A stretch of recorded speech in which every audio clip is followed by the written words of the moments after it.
going on? Coach Chris, Team Critical Bench. Today I'm here with KC Craichy, and I got that right because I already practiced.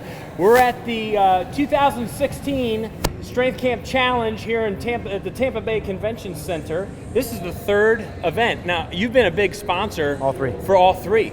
And Living Fuel, if you don't know about Living Fuel, look it up. It's the best, it's the ultimate superfood. It's amazing stuff, and that's why I have KC here today to talk to us about performance and recovery and why Living Fuel is the best thing going. So glad to be here, Chris. Yeah, glad to have you.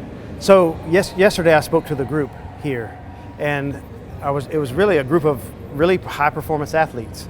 And so I was giving them the background of Living Fuel, and the net of it was recovery, sports performance and recovery. And so some nuggets that we took out of this was that sports performance and recovery actually require similar nutritional foundation.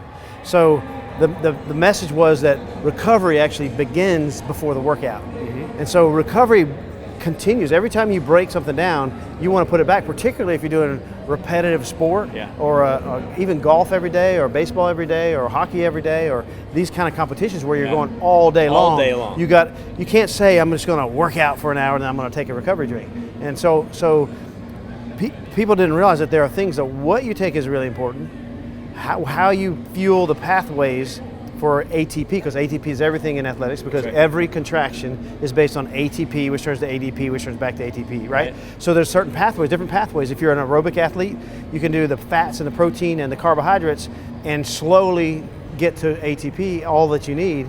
But when you break into anaerobic, you only have a couple of pathways, which are the glycolysis pathway, which is sugar, and the creatine phosphate pathway. And so these actually, particularly glycolysis, releases, taps into your glycogen stores, which is sugar that you have stored on board, and also releases lactic acid into the system that you have to deal with in another way, right? So people understand that you have to fuel performance, but different kinds of performance require different kinds of fuel. But oftentimes when you're doing one sport, it may be aerobic most of the time, and it's anaerobic some of the time. Mm-hmm. And so you're accessing all those pathways. So what we did is we designed a system where you can actually tap into all the pathways for ATP at all times, because this is happening every millisecond all the time. It's happening all the time. This is a process for pathways, okay? And then how do you support that pathway? So it's fast acting and super fast acting sugars, and like ribose will be a super fast acting. I don't know if you know ribose or not, but ribose it will go right into form ATP without even being digested. It's absolutely really. But if you take ribose by itself, you could literally pass out because it's counterglycemic. It is a sugar, but it is an opposite response to sugar. It's crazy. So if you don't take it with amino acids or some kind of carb to offset it, you'll end up with a blood sugar on the floor and you feel like you hit the wall. Oh, wow. But it actually forms into ATP. It's that's fascinating stuff, right? Wow, yeah, because most people know about dextrose and fructose and all these other things. But here's the other thing. Okay, let's talk about fructose. Yeah. People now know that chocolate milk can be an acceptable post-recovery drink, right? But so they just go to the store, they grab a chocolate milk, they don't think about how big it is. Let's say it's 8 ounces of chocolate milk. Well, the studies are based on 16 ounces or even 24 ounces of chocolate milk. And then they don't read the ingredients, because if you read the ingredients of chocolate milk and it says fructose as the sweetener, which most of them are now because it's cheaper than sucrose or sugar. Right. So you're not getting an insulin response, therefore you're not promoting muscle protein synthesis. And so when you go to get chocolate milk, you got to make sure that you're getting muscle protein synthesis, so you must have sugar as an ingredient. So you look, okay, sugar, milk, that's pretty much chocolate, right? So that's an important secret. It isn't just chocolate milk. Just like you don't just eat fish to get omega-3, you got to know what kind of fish and so on. So the studies in the University of Texas are pretty fascinating regarding chocolate milk. Because remember, in athletics, we've got to have replenishment, and you got to have rehydration. You have to have restoration. There's several things going on. Yeah. But most people think that I'm just going to work out and then I'm going to drink some kind of sugar beverage because I'm going to get a glycogen replenishment, which will give me that pump the next day and all that sort of thing, right? Well, the University of Texas did this study, 3 groups. The first group was like for instance, let me ask you a question. When you sweat a liter and you drink a liter, how much is the net gain or net loss or gain of water? Well, right, you've lost everything, but then you just gotten yourself back to where you were. Right, you need to go beyond that. No? Okay, so this is an important thing. You are a experienced performance athlete, okay? You teach this stuff. that's why what I do is so important, because I come in to support you guys, because what we don't realize is that when you drink when you sweat a liter of water, you drink a liter of water, you end up with a half a liter of water, because you don't get it all, right. Okay? But if you take that same person and you put electrolytes and carbohydrates with the water, now you get 70%, maybe 75% really? of a liter back, okay? But if you add protein to the carbohydrate electrolyte mix, you actually get 92+% of the water back. Really? Okay, so this is proven now in study after study, but people they don't know this. No, of course not. People just are using old information and innuendo trying to do sports nutrition, right? So that's one piece of it. Then you talk about muscle protein synthesis. There's chocolate milk studies where they took 3 groups of unhealthy or not conditioned people, and they exercised them at 70% VO2 max, right? And they gave one group an isocaloric mixture, which is just a placebo. They drank it thinking they had a post-workout drink, right. Okay, within an hour. And they gave the second, or within a half hour. With the second group, they had a carbohydrate beverage, which they gave them only carbohydrates, and within the same half-hour period. And then the third group, they gave a chocolate milk with sugar, low-fat chocolate milk with sugar. And then as they went forward, each week they would adjust the workout based on increases in VO2 max. They'd keep it at 70% VO2 max, but if your capacity increased, they would increase the workout to keep you there, right? Sure. So the chocolate milk group doubled the increase in VO2 max capacity of either of the other 2 groups, for one, okay? And then by the end of the 5-week study, the chocolate milk group was dramatically more lean and dramatically less fat than either of the 2 other groups, okay?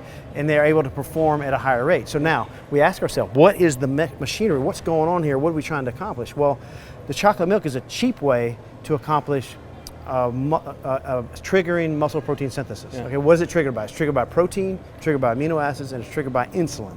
Okay, so there's a window of time within the hour, but actually it's now they're saying within a half hour, now within 15 minutes. If you get chocolate milk, sooner the better. you actually increase muscle protein synthesis. You have this window right here where if you did the same thing 3 hours later that you're doing right now, you'd get 20% of the benefit. That much difference, wow. Right?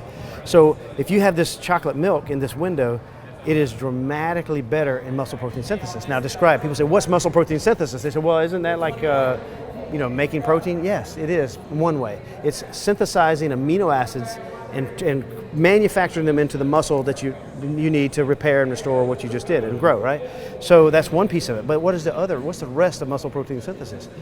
You actually increase mitochondrial density by that action in that window. Okay, so that means energy powerhouses in the cell are increased, more density. And the other thing that's critical is that it causes the production of additional red blood cells, which carry oxygen to the system. Sure. So more oxygen VO2 max, more fitness, more capability. So there's so much more. Wow. So the chocolate milk piece was interesting, very interesting, but chocolate milk is a cheap way, and a lot of people they don't do milk very well. It hurts their gut, all kinds of things.